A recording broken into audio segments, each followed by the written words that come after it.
الحمد لله نحمده ونستعينه ونستغفره ونؤمن به ونتوكل عليه ونعوذ بالله من شرور أنفسنا ومن سيئات أعمالنا من يهده الله فلا مضل له ومن يضلله فلا هادي له وأشهد أن لا إله إلا الله وحده لا شريك له وأشهد أن محمدًا عبده ورسوله أما بعد فإن خير الحديث كتاب الله وخير الهدي هدي محمد صلى الله عليه وسلم وشر الأمور محدثاتها وكل محدثة بدعة وكل بدعة ضلالة وكل ضلالة في النار فأعوذ بالله السميع العليم من الشيطان الرجيم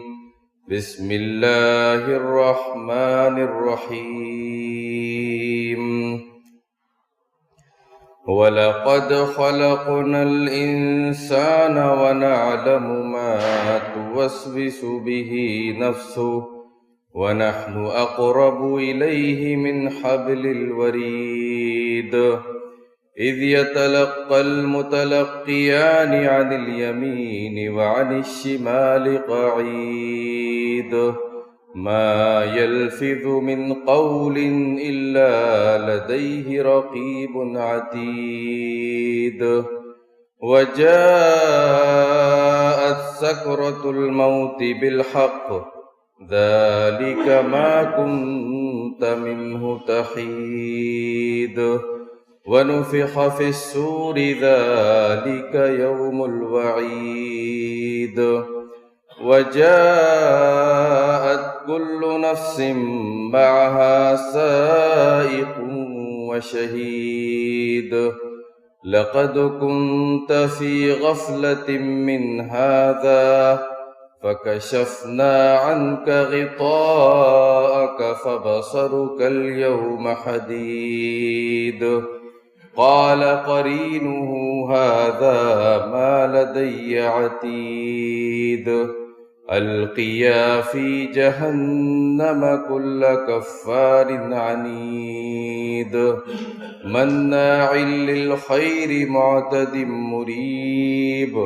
الذي جعل مع الله إلها آخر فألقياه في العذاب الشديد وقال قرينه ربنا ما أطغيته ولكن كان في ضلال بعيد قال لا تختصموا لدي وقد قدمت إليكم بالوعيد ما يبدل القول لدي وما أنا بظلام للعبيد وقال جل شأنه في سورة البقرة يا أيها الذين آمنوا كتب عليكم الصيام كما كتب على الذين من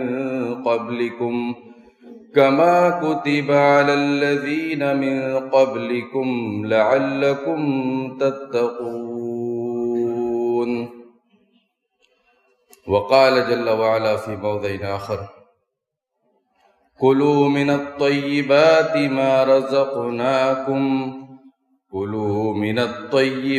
ما رزقناكم ولا تطغوا فيحل عليكم غضبي ومن يحلل عليه غضبي فقد هوى برادران اسلام، معزز حاضرین، محترم بزرگوں اور دوستوں، عزیز پیارے بچوں، وہ گھڑی، وہ لمحہ، وہ ایام جس کے انتظار کے شوق میں ایک صحیح معنوں میں پکا اور سچا مسلمان بندہ اللہ رب العالمین سے کثرت سے دعائیں کرنے کے ساتھ ساتھ اللہ رب العالمین سے اس ماہ مبارک کو پانے کی امید رکھنے کے ساتھ ساتھ اس کے اندر ایمانی جذبات، تقوی واللہیت، خلوص، احسان، صلاح و رشد کے یہ سارے جذبات اس کے دل میں بھرے ہوئے ہوتے ہیں کہ وہ اپنی نیکیوں کے دوڑ میں، اپنی زندگی کی رفتار میں اس ماہ مبارک کو پا کر اور زیادہ تیز ہو جائے اور اپنے اس مشن کو جس پر وہ چل رہا ہے اس مشن کو آگے بڑھانے میں اس کے اندر اور زیادہ جدت، توانائی، طاقت اور قوت پیدا ہو جائے۔ تو وہ گھڑی ہمارے اور آپ کے سامنے ہے اور جس کے کچھ حصے کو ہم نے اور آپ نے گزارا۔ تو میرے بھائیوں، یہ ماہ مبارک اتنا عظیم الشان مہینہ جو اللہ رب العالمین کی جانب سے اہل ایمان کو دیا گیا، جو آیت کریمہ آپ حضرات کے سامنے پڑھی گئی، اللہ رب العالمین نے فرمایا یا ایھا الذین آمنوا کتب علیکم الصیام۔ یہاں پر یہ نہیں کہا گیا کہ اے دنیا کے تمام لوگوں تم پر یہ ماہ مبارک کے روزے فرض کیے گئے، بلکہ اللہ رب العالمین نے کہا کہ یا ایھا الذین آمنوا، اے ایمان والو، کیونکہ یہ روزہ اور یہ عظیم الشان عبادت، اس کی فضیلتیں اور اس کی برکتیں اور اس کی سعادتیں، اس سے کما حقہ فائدہ اٹھانے والے حقیقی معنوں میں، صحیح معنوں میں وہی لوگ ہیں جو اللہ رب العالمین پر کامل ایمان و یقین و بھروسہ رکھنے والے ہیں، اور جو اللہ رب العالمین کی ربوبیت پر، اس کی الوہیت پر اور اس کے اسماء و صفات پر کما حقہ ایمان رکھنے والے، ایمان اللہ رب العالمین کی ذات بابرکات پر رکھنے والے، اور اس ایمان لائی ہوئی حالت میں زیادہ سے زیادہ نیکیاں کمانے والے۔ اللہ رب العالمین نے قرآن مجید میں جہاں کہیں بھی ایمان کا ذکر کیا تو ایمان کے ساتھ اعمال صالحہ کو بھی جوڑا ہے، اس لیے کہ ہمارے علماء سلف و خلف جو ایمان کی تعریف کرتے ہیں، دل سے اعتقاد جازم رکھنا اور جو جس بات کی آپ نے اپنے دل کے اندر تصدیق کری اس کو سچا جانا، اپنے دل کے اندر اس کو مانا، اسی بات کا اقرار آپ کی زبان سے ہو اور آپ کے اعضاء و جوارح اسی کے تابع ہو جائیں۔ تو یہاں پر ایمان کے اندر عمل بھی داخل ہے، اسی لیے ایمان کے ساتھ اعمال صالحہ کو بھی جوڑا گیا، اور انہی اعمال صالحہ کی بہترین کڑی اور حسین موقع یہ ماہ مبارک اور اس کے روزے ہیں، جس کو اللہ رب العالمین نے اہل ایمان پر فرض قرار دیا ہے۔ یا ایھا الذین آمنوا کتب علیکم الصیام، اے ایمان والو یہ روزے تم پر فرض کیے گئے ہیں۔ یہ نفلی عبادت نہیں ہے، یہ کوئی سنت عبادت نہیں ہے، بلکہ یہ فرض ہے۔ کتبہ کا لفظ یہ فرض کے لیے بولا جاتا ہے، یعنی اگر جان بوجھ کر قصدن عمدن ایک روزہ بھی بغیر عذر شرعی کے اگر کسی بندہ مسلمان بندے نے چھوڑ دیا، ترک کر دیا، تو زندگی بھر بھی اگر وہ روزہ رکھتا رہے، زندگی بھر روزہ رکھتا رہے، تب بھی وہ اس چھوڑے ہوئے روزے کا مکافات اور کفارہ نہیں بن سکتا ہے۔ بغیر عذر شرعی کے روزہ چھوڑنا اور ترک کرنا یہ بہت بڑا جرم ہے اور جس کی کوئی تلافی نہیں ہے، الا یہ کہ اللہ رب العالمین کی بارگاہ میں عاجزی اختیار کرتے ہوئے توبہ نصوح کیا جائے۔ گناہ کبیرہ ہے چھوڑنا، اور گناہ کبیرہ کے لیے توبہ کرنا لازم و ضروری ہے، اس کی قضا نہیں ہے۔ جس طرح ہم نے جان بوجھ کر قصدن اور عمدن نماز کو چھوڑ دیا، ہم کو نماز پڑھنے کا موقع تھا، ہم نے اذان سنی، لیکن اس کے باوجود ہم نے فرض نماز کے لیے مسجد میں حاضری نہیں دی، تو بعد میں اس کی قضا کرنا یہ نہیں چلے گا، بلکہ اس کے لیے آپ کو اللہ رب العالمین سے خالص توبہ کرنی پڑے گی۔ سچی توبہ، رجوع اور انابت اللہ رب العالمین کی بارگاہ میں آپ کو دکھلانا پڑے گا اور اس کا مظاہرہ کرنا پڑے گا، سچی توبہ کرنا پڑے گا آپ کے لیے۔ تو میرے بھائیوں، یہ رمضان مبارک کے روزوں کا ذکر اللہ رب العالمین نے جو کیا ان آیات کریمہ میں سورہ بقرہ کی، پورا ایک رکوع رمضان مبارک کے روزوں کے فضائل و مسائل سے بھرا ہوا۔ لیکن اس سے پہلے اللہ رب العالمین نے دو اور چیزوں کا ذکر کیا۔ اس آیت کریمہ کو بیان کرنے سے پہلے اللہ رب العالمین نے دو اور اہم اور بنیادی چیزوں کا ذکر کیا۔ وہ کیا ہے؟ ایک تو اللہ رب العالمین نے وصیت کا ذکر کیا۔ وصیت وہ عام وصیت ہے کہ جب آپ دنیا کی زندگی سے آپ کے جانے کا وقت آتا ہے تو آپ کے پاس جو مال و دولت ہے، جو ترکہ ہے، جو موروثی چیزیں ہیں، اس کو جب آپ چھوڑ کر جا رہے ہیں تو وارثین کے لیے آپ شرعی وصیت کر کے اس دنیا سے جائیں، اور یہ وصیت آپ کے تکیہ کے نیچے ہر صبح لکھی ہوئی ہونی چاہیے۔ صحابہ اکرام رضوان اللہ علیہ مجمعین کی زندگی کے نمونے میں یہ عمل آپ کو ملے گا۔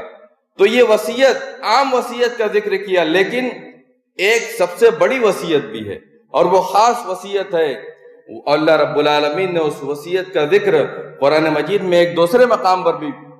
کیا ہے۔ وَلَقَدْ وَصَّيْنَا الَّذِينَ مِن قَبْلِكُمْ وَإِيَّاكُمْ أَنِ اتَّقُوا اللَّهَ، ہم نے تم سے پہلے اور تم کو بھی، تم سے پہلے کی امتوں اور نبیوں سابقہ امتوں کو، اور اے ایمان والو تم کو بھی ہم نے وصیت کی۔ کس بات کی؟ ان اتقوا اللہ، کہ اللہ رب العالمین کا تقوی اختیار کرو، اللہ رب العالمین کا تقوی اختیار کرو۔ وَلَقَدْ وَصَّيْنَا الَّذِينَ أُوتُوا الْكِتَابَ مِن قَبْلِكُمْ وَإِيَّاكُمْ أَنِ اتَّقُوا اللَّهَ، تم سے پہلے کے اہل کتاب کو بھی اور اے مسلمانوں، مومنوں، ایمان والو تم کو بھی ہم نے یہ وصیت کی ہے، اور یہ وصیت کسی عام انسان کی وصیت نہیں ہے، یہ وہ عام وصیت نہیں ہے جو ایک مسلمان بندہ دنیا کو چھوڑتے وقت جاتا ہے تو اپنے وارثین کو کرتا ہے۔ یہ اللہ رب العالمین کی خاص، بڑی اہم اور عظیم وصیت ہے، اور وہ وصیت تقوی کی وصیت ہے۔ ان اتقوا اللہ، اللہ رب العالمین کا تقوی اختیار کرو۔ تو یہ تقوی دینے کے لیے ہی تو یہ رمضان مبارک کا مہینہ آیا ہے۔ اسی لیے اللہ رب العالمین فرمائے کہ لعلکم تتقون، تاکہ تم متقی اور پرہیزگار بن جاؤ۔ تو وہ اس تقوی کے ریہرسل کے لیے اور صحیح معنوں میں اس تقوی کی دولت تمہارے دلوں کے اندر آ جائے اور تم تقوی کے عادی بن جاؤ، تقوی کی زندگی گزارنے کا مظاہرہ تمہارے اعمال کے اندر موجود ہو، اس کو دینے کے لیے یہ ماہ مبارک آیا ہے، اور یہ تقوی کی صفت آپ کے اندر پیدا کرنے کے لیے اللہ رب العالمین نے یہ ماہ مبارک آپ کو نصیب کیا ہے۔ اور اس کے بعد دوسری اہم چیز جو اللہ رب العالمین نے اس ماہ مبارک کے روزوں کے تعلق سے بیان کیا، اس سے پہلے جو اللہ رب العالمین نے ذکر کیا، وہ قصاص ہے۔ قصاص میں کیا ہوتا ہے؟ اللہ رب العالمین نے فرمایا وَلَكُمْ فِي الْقِصَاصِ حَيَاتٌ يَا أُولِي الْأَلْبَابِ لَعَلَّكُمْ تَتَّقُونَ، اے ایمان والو تمہارے اندر قصاص میں زندگی ہے۔ قصاص میں زندگی یعنی اگر کسی انسان نے ناحق کسی کا خون بہایا تو قصاصاً اس کو قتل کیا جائے گا۔ اگر آپ نے اس مجرم کو قتل نہیں کیا تو وہ اور بقیہ بہت سارے لوگوں کا قتل کر ڈالے گا اور زیادہ قتل و خون ریزی وہ کرے گا۔ تو اس طرح اس روئے زمین پر آپ کے علاقے میں، آپ کی بستی میں اور آپ کے شہر میں لوگوں کا جینا محال ہو جائے گا۔ تو قصاص کے بدلے میں، جان کے بدلے میں جان کا بدلہ لینا، اسی میں تمہارے لیے زندگی ہے۔ اگر تم اس قاتل کو، اس مجرم کو پکڑ کر سزا نہیں دو گے تو تمہارے لیے جینا مشکل ہو جائے گا، اس میں تمہارے لیے زندگی ہے۔ یعنی قصاص کے اندر جسموں کے لیے زندگی ہے، انسانی زندگی کی بقا ہے، انسانیت کی بقا اس کے اندر پوشیدہ ہے۔ بالکل اسی طرح ان روزوں کے اندر تمہاری روحوں کے لیے زندگی ہے۔ تمہاری جو روح مر چکی ہے اور اس کے اندر تقوی واللہیت کا شعور جو ناپید ہو چکا ہے، مفقود ہو چکا ہے، اس کو دوبارہ پھر سے زندہ کرنے کے لیے یہ ماہ مبارک تمہیں نصیب ہو رہا ہے اور اللہ رب العالمین کی جانب سے تمہیں عطا ہو رہا ہے۔ تو میرے بھائیوں، یہ قصاص اس کے اندر زندگی ہے جسموں کے لیے، اسی طرح اس روزہ کی عبادت کے اندر زندگی ہے مردہ روحوں کے لیے کہ اس کے اندر دوبارہ پھر سے زندگی پیدا ہو جائے۔ اس کے بعد اللہ رب العالمین نے فرمایا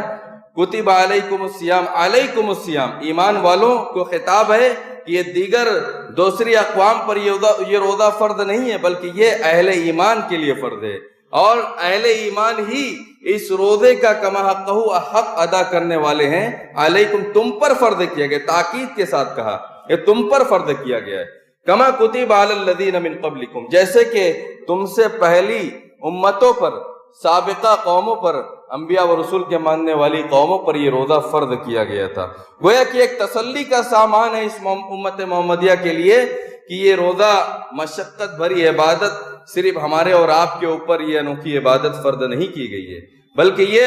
اللہ رب العالمین کی جانب سے پہلے کے لوگوں پر بھی اس مشقت بھری عبادت کو عائد کیا گیا تھا اور فرض کیا گیا تھا۔ اور ایک بات اور، تمام انبیاء کرام علیہ السلام کا دین ایک تھا،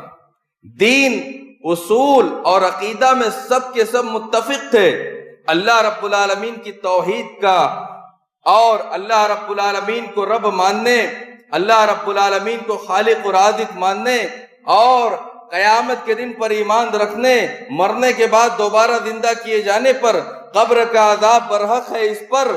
اور دیگر تمام اصول و مبادیات پر، ان تمام چیزوں میں تمام انبیاء کرام علیہ السلام اور یہ نبی صلی اللہ تعالی علیہ وسلم کا لایا ہوا دین، اور اس امت محمدیہ کو جو ایمان و عقیدے اور اصول و مبادیات کی تعلیم دی جا رہی ہے، ان تمام چیزوں میں ساری امتیں متفق ہیں، سب کو اسی بات کی تعلیم و تلقین اور وصیت کی گئی ہے۔ شرع لکم من الدین ما وصى به نوح والذی اوحینا الیک وما وصینا به موسیٰ وعیسیٰ ان اقیموا الدین ولا تتفرقوا فیہ، یہ دین جس کی وصیت اور جس کو مشروع قرار دیا گیا تم سے پہلے کے لوگوں کو، اور تم نبی کریم صلی اللہ تعالی علیہ وسلم سے پہلے تمام انبیاء کرام علیہ السلام کو، موسیٰ ہو، عیسیٰ ہو، نوح ہو، صالح ہو، ہود ہو، ابراہیم ہو، حضرت آدم سے لے کر کے حضرت عیسیٰ علیہ السلام تک، تمام کے تمام انبیاء و رسول علیہ السلام اسی دین کو ماننے والے تھے۔ اور اے نبی صلی اللہ تعالی علیہ وسلم، ہم نے آپ کو بھی اسی دین کی وصیت کی ہے اور اسی دین کو آپ کے اوپر مشروع قرار دیا ہے، اور وہ دین کا حصہ جو تمام انبیاء کرام علیہ السلام کے اندر مشترک تھا، اس کا جز یہ روزہ بھی ہے۔ یہ روزہ تمام انبیاء کرام علیہ السلام اور ان کی قوموں پر فرض تھا۔ تو اے امت محمدیہ، تمہارے لیے شرف و منزلت کا مقام ہے کہ حضرت آدم علیہ السلام سے لے کر کے آج تک تاحال جتنے بھی متقی ہیں، اولیاء اللہ ہیں، اللہ کے نیک بندے ہیں اور جو صالحین ہیں، ان کی یہ صفت ہے کہ وہ روزہ رکھا کرتے تھے۔ تو تمہارے اندر یہ احساس پیدا ہونا چاہیے کہ ہم کس قافلے سے جڑ رہے ہیں اور ہماری حیثیت کیا ہے اس روزہ جیسی عظیم عبادت کو انجام دینے کی شکل و صورت میں۔ میرے بھائیوں، ان کے طریقے الگ الگ ہوا کرتے تھے، بے شک ہو سکتا ہے ان کے پر 15 دن کے روزے فرض کیے گئے ہوں، ہو سکتا ہے ان کے یہاں نمازیں 2 وقت کی رہی ہوں، تو شریعت، عقیدہ اور ایمان اور اصول یہ سب برابر ہے، لیکن شریعتیں مختلف ہو سکتی ہے۔ تو شریعت امت محمدیہ کی وہی ہے جو نبی کریم صلی اللہ تعالی علیہ وسلم پر اتاری گئی، اور جس کے مطابق زندگی گزارنے کی ہمیں اور آپ کو بار بار تعلیم و تلقین فرمائی گئی۔ اس کے بعد اللہ رب العالمین نے فرمایا لعلکم تتقون، یہ روزہ تم پر کیوں فرض کیا گیا؟ تاکہ تمہارے اندر تقوی پیدا ہو جائے۔ اچھا، تقوی اگر زندگی میں آ جائے تو اس کا فائدہ کیا ہے؟ نبی کریم صلی اللہ تعالی علیہ وسلم نے حضرت ابو ذر غفاری رضی اللہ تعالیٰ عنہ کو یہ وصیت کی، فرمایا کہ نبی کریم صلی اللہ تعالی علیہ وسلم نے خاص طور سے مجھ سے یہ بات کہی اور فرمایا، کیا فرمایا؟ اتق اللہ حیثما کنت، جہاں کہیں بھی رہو اللہ رب العالمین کا تقوی اختیار کرو، خلوت میں ہو، جلوت میں ہو، لوگوں کی بھیڑ میں ہو، لوگوں کے ساتھ لین دین کا معاملہ کر رہے ہو، دکان میں ہو، گھر و مکان میں ہو، جہاں کہیں بھی رہو، ہر حالت اور ہر کیفیت میں اللہ رب العالمین سے ڈرو، اس کا تقوی اختیار کرو۔ آپ سوچئے، جب انسان اپنے قدم کو پھونک کر رکھے گا تو اس کی زندگی کیسی ہوگی، کتنی منظم اور مرتب اس کی زندگی ہو جائے گی. اور ہماری اور آپ کی زندگی تو ایسے ہی بے ڈنگی گزر رہی ہے. تو یہ تقوی زندگی میں آنے کے ساتھ اس کا سب سے بڑا فائدہ تو یہ ہے کہ یہ دنیا کی زندگی ہماری اور آپ کی منظم اور مرتب ہو جائے گی. اور یہی تقوی دینے کے لیے آپ کے پاس یہ ماہ مبارک آیا ہے. اور اس تقوی کا فائدہ آخرت میں اللہ رب العالمین نے سورہ مریم میں ارشاد فرمایا تِلْكَ الْجَنَّةُ الَّتِي نُورِثُ مِنْ عِبَادِنَا مَنْ كَانَ تَقِيًّا. ہم اس جنت کا وارث اپنے بندوں میں سے ان لوگوں کو بنائیں گے جو متقی اور پرہیزگار ہوں گے، جو صحیح معنوں میں اللہ رب العالمین کا تقوی اختیار کرنے والے ہوں گے. تو تقوی کا سب سے بڑا فائدہ دوسرا آخرت میں جنت کی وراثت کا مل جانا ہے. اور وراثت یہ مفت میں مل جایا کرتی ہے، اس کے لیے بہت زیادہ محنت کرنے کی ضرورت نہیں ہے. تو آپ ایمان اور اعمال صالحہ کی زندگی پر گامزن رہیں گے تو اللہ رب العالمین اور اس ماہ مبارک کے عظیم مقصد تقوی کو اگر آپ نے حاصل کر لیا تو آپ کے لیے جنت ویسے ہی آسان کر دی جائے گی جیسے آپ کے قریبی رشتہ دار کے اس دنیا سے جانے کے بعد اس کی وراثت از خود بغیر کسی محنت و مشقت کو برداشت کیے آپ کی طرف مفت میں منتقل ہو جایا کرتی ہے. ویسے ہی ہم اس جنت کا وارث اپنے بندوں کو بنائیں گے جو ایمان اور اعمال صالحہ کے ساتھ ساتھ اس ماہ مبارک کے عظیم مقصد تقوی کو حاصل کرنے والے ہیں. اور دوسرا فائدہ آخرت میں اس تقوی کا، تقوی اگر زندگی میں آ جائے تو کیا ہوگا، اسی سورہ مریم میں آگے اللہ رب العالمین نے بیان فرمایا وَإِن مِّنكُمْ إِلَّا وَارِدُهَا. ایک پل صراط جہنم ہے جس کو پار کرنا ہے اور اس کو عبور کرنا ہے، ہر ایک کو اس سے گزرنا ہے. وَإِن مِّنكُمْ إِلَّا وَارِدُهَا. تم میں سے ہر ایک کو اس پل صراط جہنم کو پار کرنا ہے اور اس پر سے چل کر کے جانا ہے. بال سے زیادہ باریک، تلوار سے زیادہ تیز جس پر گزرنے والے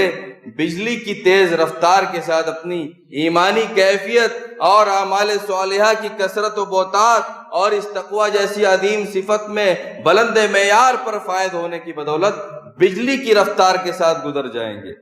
اور گھوڑ سوار کی رفتار کے ساتھ گزر جائیں گے جو اس سے نچلے درجے کے ہوں گے ایمان اور اعمال صالحہ اور تقوی کے معیار میں. اور کچھ لوگ دوڑتے ہوئے گزر جائیں گے، کچھ لوگ چلتے ہوئے گزر جائیں گے، کچھ لوگ دھیرے دھیرے آہستہ آہستہ اس کو پار کر لیں گے. تو جو جتنا زیادہ ایمان کے مراتب کو طے کرنے والا اور اس میں اعمال صالحہ کو زیادہ سے زیادہ کمانے والا اور اس کو انجام دینے والا اور تقوی کو جتنا زیادہ اپنی زندگی میں نافذ کرنے والا ہوگا اسی کے مطابق وہ پل صراط جہنم کو پار کر لے گا. اور اس میں جو جتنا زیادہ کمزور ہوگا اس کے مراتب و درجات میں جو جتنا زیادہ کم ہوگا اسی کے مطابق وہ اپنی رفتار کو طے کرتے ہوئے اس پل صراط جہنم کو پار کر لے گا اور عبور کر لے گا.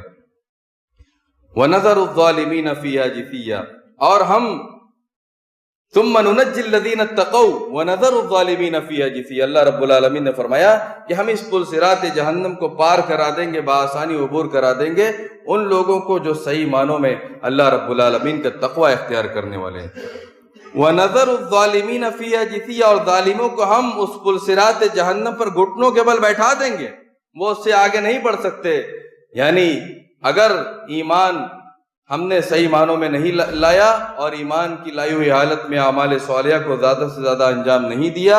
اور اس ماہ مبارک کے روزوں کا مقصد تقوی کو اگر ہم نے حاصل نہیں کیا، اس میں اگر ہم ناکام ہو گئے تو ہم اس پل صراط جہنم کو پار کرنے میں بھی ناکام ہو جائیں گے. تو میرے بھائیوں، یہ روزہ اور اس میں تقوی کی عادت ڈالنے کے لیے جو یہ ماہ مبارک ہمیں اور آپ کو ملا ہے، اس تقوی کا دوسرا سب سے بڑا فائدہ آخرت میں اس پل صراط جہنم کو پار کرنا اور عبور کرنا ہے. اس کے بعد اللہ رب العالمین نے فرمایا کہ شہر رمضان الذی انزل فیہ القرآن. رمضان مبارک کا مہینہ بابرکت مہینہ وہ ہے جس میں قرآن نازل ہوا. یہ ماہ مبارک بابرکت کیوں بنا؟ اس لیے بنا کہ اس ماہ مبارک میں قرآن کا نزول ہوا.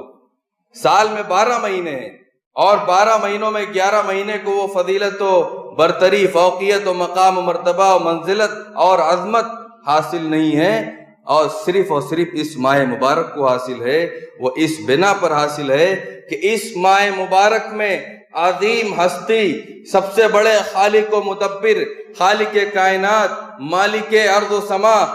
اس کے کلام کو اور اس کی باتوں کو نبی کریم صلی اللہ تعالی علیہ وسلم کے قلب اطہر پر اس ماہ مبارک میں نازل کیا گیا۔ اس لیے یہ مہینہ آپ کے لیے بہت زیادہ بابرکت مہینہ ہے۔ یوں تو یہ مہینہ بابرکت ہے، اور بابرکت کتاب اس مہینے میں نازل کی گئی تو اس مہینے کو اور زیادہ بابرکت بنانے والی ہے ہی۔ اس قرآن نے اس مہینے کو بابرکت کیسے بنایا؟ دو چھوٹی سی مثال میں آپ کے سامنے پیش کروں گا۔ انسان کھانا کھاتا ہے، سحری کھانے کا حکم دیا گیا، تسحروا فإن فی السحور برکہ، سحری کھایا کرو اس لیے کہ سحری میں برکت ہے۔ انسان کھانا کھا رہا ہے، اللہ رب العالمین نے اس کھانے میں برکت رکھ دی ہے، تو اس ماہ مبارک کو اس قرآن نے بابرکت ایسے بھی بنایا ہے کہ آپ کے کھانے میں بھی برکت رکھ دی گئی ہے۔ اور سحری کھانے میں تاخیر کرنے کا حکم دیا گیا، جلدی نہیں کرنا ہے، تاکہ آپ دیگر گمراہ یہود و نصارہ کی قوم سے آپ ممتاز و الگ ہو جائے۔ ان کا طریقہ تھا کہ وہ سحری کھانے میں جلدی کیا کرتے تھے، اور اسی کے برعکس، اس کے برخلاف افطار کرنے میں آپ کو جلدی کرنا ہے۔ اللہ رب العالمین کی اطاعت شعاری کے جذبے کو آپ کو ظاہر کرنا ہے کہ آپ صحیح معنوں میں مسلمان ہیں، اور کتنے پکے سچے مسلمان ہیں کہ جب اللہ رب العالمین نے کہا کہ رک جاؤ تو آپ رک گئے، اور جب اللہ رب العالمین نے کہا کہ اب کھا لو تو فوراً آپ اللہ رب العالمین کی بات مان لیتے ہیں اور آپ کھانا کھا لیتے ہیں، افطار کر لیتے ہیں۔ تو یہ اللہ رب العالمین کے حکم کو ماننا، اس کے سامنے سر تسلیم خم کر دینا، اور معصیت سے رکنے اور نیکی کی عادت ڈالنے کا ایک نمونہ پیش کیا گیا کہ آپ سے اگر کہا جا رہا ہے کہ جلدی کھاؤ تو آپ نے فوراً کھا لیا۔ تاخیر کیوں نہیں کر سکتے؟ کچھ وقت رک کر، کچھ وقفے سے بھی تو ہم روزہ افطار کر سکتے ہیں۔ اللہ رب العالمین کو یہ جتلا سکتے ہیں، یہ دکھلا سکتے ہیں کہ ہمارے نفس کے اندر کتنی طاقت ہے، اور ہم اس مشقت کو کتنا اور زیادہ برداشت کرنے کے متحمل ہے۔ یہ مظاہرہ بھی تو کر سکتے ہیں۔ نہیں، یہ مظاہرہ ہرگز نہیں کرنا ہے۔ کیوں؟ اس لیے کہ اسی مظاہرے کے کرنے کی شکل و صورت میں یہود و نصارہ راہ راستے سے بھٹک گئے اور اللہ رب العالمین کی نافرمانی سے نکل گئے۔ تو اپنا اسٹیمنا نہ دکھلاؤ کہ ہمارے اندر کتنی طاقت ہے۔ اللہ رب العالمین خوب جانتا ہے، جب کہا گیا کہ رک جاؤ تو رک جاؤ، اور جب کہا گیا کہ کرو تو بس کرنا ہی کرنا ہے۔ یہ ہے رمز مسلمانی، اور یہ روزہ ہمیں اور آپ کو نیکی کی عادت ڈالنے اور نافرمانی سے روکنے کا سب سے بڑا ذریعہ اور سب سے بڑا مدرسہ بھی ہے۔ تو میرے بھائیوں، وہ یہود و نصارہ تاخیر سے روزہ افطار کیا کرتے تھے، یہاں تک کہ آسمان میں جب تارے نظر آ جاتے تھے تب وہ روزہ افطار کیا کرتے تھے۔ تو ہم سورہ فاتحہ میں پڑھتے ہیں، اللہ رب العالمین سے صراط مستقیم پر چلنے کی دعا مانگتے ہیں، اور اللہ رب العالمین سے یہ پناہ طلب کرتے ہیں، غیر المغضوب علیہم ولا الضالین، رب العالمین مغضوب علیہم اور ضالین کا راستہ ہمیں نہ دکھلا۔ یہ یہود و نصارہ کا راستہ، اور یہ ان کا طریقہ تھا کہ وہ افطار کرنے میں تاخیر کیا کرتے تھے۔ اس کے بعد اللہ رب العالمین نے ان روزوں کے ذکر کرنے کے بعد، اس کے فضائل و برکات کو بیان کرنے کے بعد دعا کا ذکر فرمایا۔ وَإِذَا سَأَلَكَ عِبَادِي عَنِّي فَإِنِّي قَرِيبٌ، جب بندے میرے بارے میں آپ سے پوچھے ہیں نبی صلی اللہ تعالی علیہ وسلم، فَإِنِّي قَرِيب، تو میں ان بندوں سے بہت زیادہ قریب ہوں۔ اجیب دعوت الداعی اذا دعان، اور ہر دعا کرنے والے کی دعا کو جب بھی وہ مجھ کو پکارے اور مجھ سے مانگے، مجھ سے دعا کرے، میں اس کی دعا سنتا ہوں اور قبول کرتا ہوں۔ تو اپنی دعا کو اللہ رب العالمین کی بارگاہ میں شرف قبولیت عطا کروانے کے لیے کیا چیز ضروری ہے؟ فَلْيَسْتَجِيبُوا لِي وَلْيُؤْمِنُوا بِي، تو چاہیے کہ اگر یہ بندے چاہتے ہیں کہ میں ان کی دعا سن لوں تو فَلْيَسْتَجِيبُوا لِي، میرے ہو کر رہ جائیں، میری باتوں کو مان لیا کرے، وَلْيُؤْمِنُوا بِي، اور مجھ پر صحیح معنوں میں ایمان و بھروسہ رکھیں، لَعَلَّهُمْ يَرْشُدُونَ، تاکہ ان کے اندر نیکی پیدا ہو سکے اور نیکی کے راستے پر وہ تسلسل کے ساتھ چل سکیں۔ تو آپ دیکھیے اللہ رب العالمین نے یہاں پر وَإِذَا سَأَلَكَ عِبَادِي عَنِّي فَإِنِّي قَرِيب کہا۔ قرآن کریم میں جہاں کہیں بھی، آپ پورا قرآن اٹھا کر دیکھ لیجئے، جہاں کہیں بھی کسی سوال کا جواب جب دیا جاتا ہے تو اللہ رب العالمین نبی صلی اللہ تعالی علیہ وسلم سے کہلواتا ہے، قل، اے میرے حبیب آپ کہہ دیجئے۔ لیکن یہاں پر چونکہ دعا کی بات ہے تو اللہ رب العالمین نے نبی سے نہیں کہلوایا. وَإِذَا سَأَلَكَ عِبَادِي عَنِّي فَإِنِّي قَرِيبٌ، ڈائریکٹ کہہ دیا گیا کہ میں قریب ہوں، مجھ سے مانگو اور میرے قریب ہو جاؤ. اور کہتے ہیں کہ وسیلہ کی ضرورت ہے. کسی بادشاہ تک پہنچنے کے لیے وسیلہ درکار ہوتا ہے، اس کے درباری کے پاس جانے کے لیے، اس کے وزیر اور اس کے سفارشی کے پاس جانے کے لیے وسیلہ کی ضرورت ہوتی ہے. کنویں میں پانی نکالنا ہو تو ڈول سے پانی نکالیں گے، وسیلہ اختیار کریں گے، تب ہم پانی کو پئیں گے. لیکن اگر وہ ڈول اگر آپ کے منہ تک آ جائے، آپ کے زبان کے بالکل قریب ہو جائے، تو پھر وسیلے کی کیا ضرورت ہے؟ تو اللہ رب العالمین یہاں یہی بتلا رہے ہیں کہ یہ ماہ مبارک، ایسے تو میں اپنے بندوں کی تمام پکار اور تمام دعاؤں کو سننے کے لیے پوری زندگی ان کے لیے میں حاضر ہوں، لیکن خصوصاً اس ماہ مبارک میں اپنے نیک بندوں سے، ایمان والوں سے، متقی اور پرہیزگاروں سے اور زیادہ قریب ہو جایا کرتا ہوں، اور ان کا اور میرا رشتہ ڈائریکٹ ہو جایا کرتا ہے کہ وہ مجھ سے جو بھی مانگے میں ان کی دعا کو قبول کرنے کے لیے حاضر ہوں، اور ان کی فریاد رسی کے لیے حاضر ہوں، اور ان کی مصیبت اور پریشانی، ان کے دکھ درد کو، ان کی تکلیفوں کو دور کرنے کے لیے میں حاضر ہوں. تو اے میرے بندو، تم دعا مجھ سے کرو، میں قریب ہوں، تمہاری تمام دعاؤں کو سننے کے لیے میں حاضر ہوں. اس کے بعد اللہ رب العالمین نے آخری بات میں بیان کروں گا، وقت بہت کم، وقت ختم ہو چکا ہے. یہ رمضان کے روزوں کے فضائل و مسائل کو ذکر کرنے کے بعد جب رکوع ختم ہوتا ہے روزوں کے بیان کا، تو ایک بہت ہی عجیب و غریب آیت کریمہ پر اللہ رب العالمین اس روزے کا بیان ختم کرتا ہے. وہ کیا ہے؟ حلال و حرام کی تمیز کی بات اللہ رب العالمین نے آخر میں کہہ ڈالی کہ تم یہ تمام روزے اور اس میں تمام عبادتیں اور یہ تمام تقوی کی باتیں، تقوی جب تک آپ کے اندر حلال کمائی نہیں آئے گی، حرام کمائی سے آپ نہیں بچیں گے، تو صحیح معنوں میں تقوی کہاں ہے؟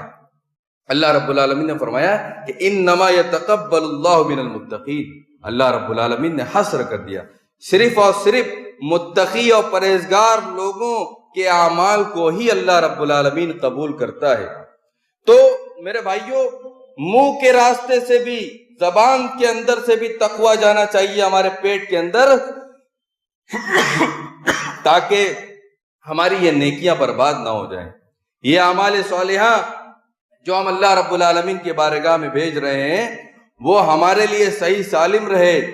وہ برباد اور رائگاں نہ ہو جائے. کیوں؟ اس لیے کہ حرام کمائی کرنے کے نتیجے میں نبی کریم صلی اللہ تعالی علیہ وسلم نے بیان فرمایا، حرام لقمہ آپ کے پیٹ میں جانے کا نتیجہ، اس کا سب سے بڑا نقصان کیا ہوگا؟ لم تقبل لہ صلاۃ 40 یوما، 40 دن کی نماز آپ کی قبول نہیں ہوگی. 40 دن کی نماز آپ کی قبول نہیں ہوگی. روزہ 30 دن کا ہوتا ہے، 10 دن اور اضافہ کر دیا گیا. یہ صحیح روایت ہے، جامع ترمذی کی روایت. اگر آپ نے اس ماہ مبارک میں نیکیوں کو انجام دیا، تلاوت قرآن کی اور دیگر فضائل و برکات سے آپ مستفید ہوتے رہے، لیکن اگر آپ کی روزی حلال نہیں ہے، آپ رزق حلال نہیں کھا رہے ہیں، تو یہ تمام کی تمام عبادتیں اور یہ فضیلتیں جو اللہ رب العالمین نے پورے ایک رکوع کے اندر بیان کی ہے، سب پر پانی پھر جانے والا ہے. تو میرے بھائیوں، ہوش کے ناخن لینا چاہیے اور اپنی زندگی میں حلال اور طیب، صرف حلال نہیں، جہاں کہیں بھی اللہ رب العالمین نے حلال روزی کھانے کا حکم دیا، وہاں پر ایک لفظ کا اور اضافہ فرمایا. کیا؟ کلوا من الطیبات ما رزقناکم. حلال کے ساتھ ساتھ عمدہ اور پاکیزہ روزی کھانے کا حکم دیا گیا. اور بسا اوقات ایسا ہوتا ہے کہ روزی تو حلال ہوتی ہے، بکرا ہے، بکرا تو حلال ہے، جانور، اس کا گوشت کھانا حلال ہے، لیکن اگر چوری کر کے آپ اس کو لائیں، اس کو ذبح کریں اور کھائیں، تو وہ آپ کے حلال تو ہے لیکن طیب نہیں ہے، وہ کھانا آپ کے لیے جائز نہیں ہوگا بلکہ وہ حرام ہو جائے گا. تو میرے بھائیوں، روزی صرف حلال نہیں، طیب اور پاکیزہ ہونی چاہیے. کسی کو دھوکہ دے کر کے آپ کو بےایمانی کر کے نہیں کمانا ہے، کسی کے مال کو ناحق ہڑپ کر کے آپ کو نہیں کھانا ہے، اور کسی کا حق جائز آپ کے پاس رکھا ہوا ہے کہ وہ اس کا حق ہے، لیکن وہ حاکم کے پاس اپنی دلیل پیش کرنے میں کمزور ہے، تو آپ اس کو دبا کر بھی اس کے حق کو مار کر آپ روزی نہیں کھا سکتے. وَتُدْلُوا بِهَا إِلَى الْحُكَّامِ، اس آیت کے ٹکڑے میں اسی بات کو بیان کیا اللہ رب العالمین نے کہ تم حاکموں کے پاس رشوت دے کر، اس کے حق کو مار کر، دلیل کو اس کے بادشاہ کے سامنے پیش کرنے میں اگر وہ کمزور ہے، اپنا حق لینے کا اہل نہیں ہے، وہ اس کے اندر اتنی صلاحیت نہیں ہے، اور تم اتنے زیادہ چرب زبان ہو تو تم اس کے حق کو مار کر بھی نہیں کھا سکتے۔ اگر تم ایسا کرتے ہو تو تمہاری ساری عبادتیں رائگاں اور برباد ہو جانے والی ہیں۔ اور اگر یہ روزی ہم نے حلال نہیں کھائی اور عمدہ اور پاکیزہ روزی کو ہم نے تلاش نہیں کیا تو ہماری عبادتیں تو رائگاں ہوں گی، ہماری دعاؤں کا کیا حال ہوگا؟ اللہ رب العالمین ہماری دعاؤں کو قبول نہیں کرے گا۔ وہ مشہور حدیث آپ نے سنی ہوگی، وہ پراگندہ حال گرد و غبار میں لت پت اللہ رب العالمین سے دعائیں کرتا ہے، یا رب یا رب، اور اس کا کھانا حرام، اس کا لباس حرام، وغذی بالحرام، اور اس کا جسم، اس کا گوشت پوشت جو پلا بڑھا وہ سب حرام کمائی سے، فَأَنَّا يُسْتَجَابُ الدَّعْوَةُ، تو کیسے اس کی دعا اللہ رب العالمین سنے گا؟ تو اللہ رب العالمین سے دعا کرنے کے لیے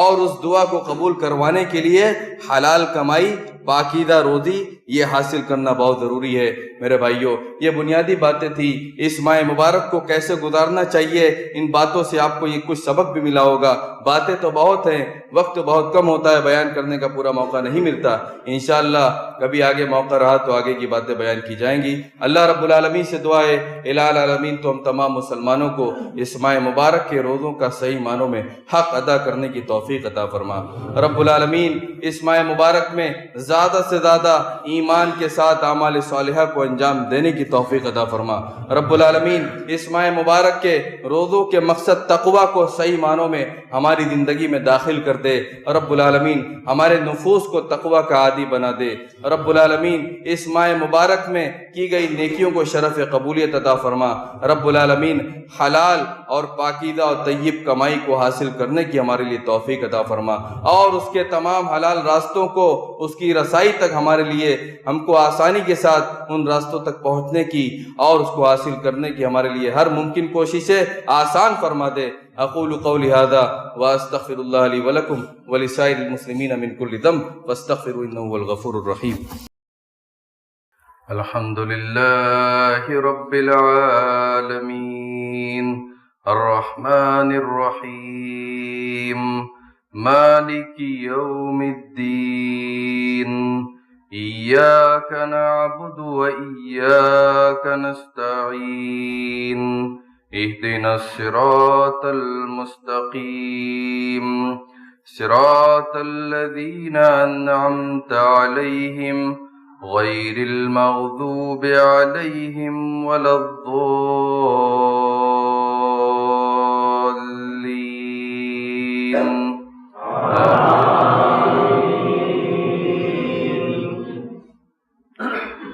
سبح اسم ربک الاعلی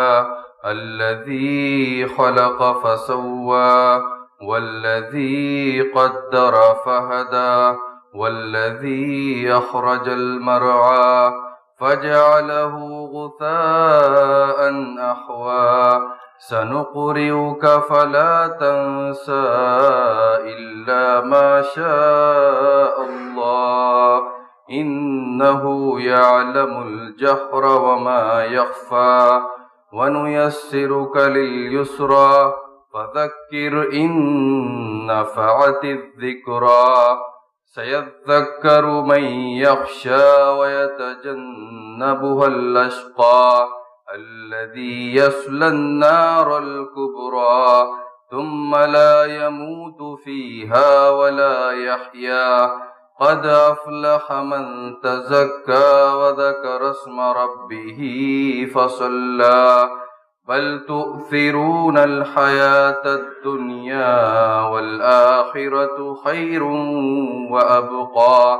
إن هذا لفي الصحف الأولى صحف إبراهيم وموسى۔ الله أكبر۔ الحمد لله رب العالمين الرحمن الرحيم مالك يوم الدين إياك نعبد وإياك نستعين اهدنا الصراط المستقيم صراط الذين أنعمت عليهم غير المغضوب عليهم ولا الضالين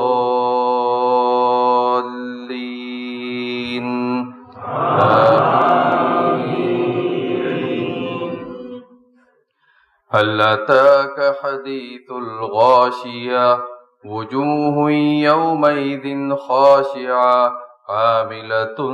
ناصبة تصلى نارا حامية تسقى من عين آنية ليس لهم طعام إلا من ضريع لا يسمن ولا يغني من جوع وجوه يومئذ ناعمة لسعيها راضية في جنة عالية لا تسمع فيها لاغية فيها عين جارية فيها سرر مرفوعة وأكواب موضوعة ونمارق مصفوفة وزرابي مبثوثة أفلا ينظرون إلى الإبل كيف خلقت وإلى السماء كيف رفعت وإلى الجبال كيف نصبت وإلى الأرض كيف سطحت فذكر إنما أنت مذكر لست عليهم بمسيطر إلا من تولى وكفر فيعذبه الله العذاب الأكبر إن إلينا إيابهم ثم إن علينا حسابهم الله أكبر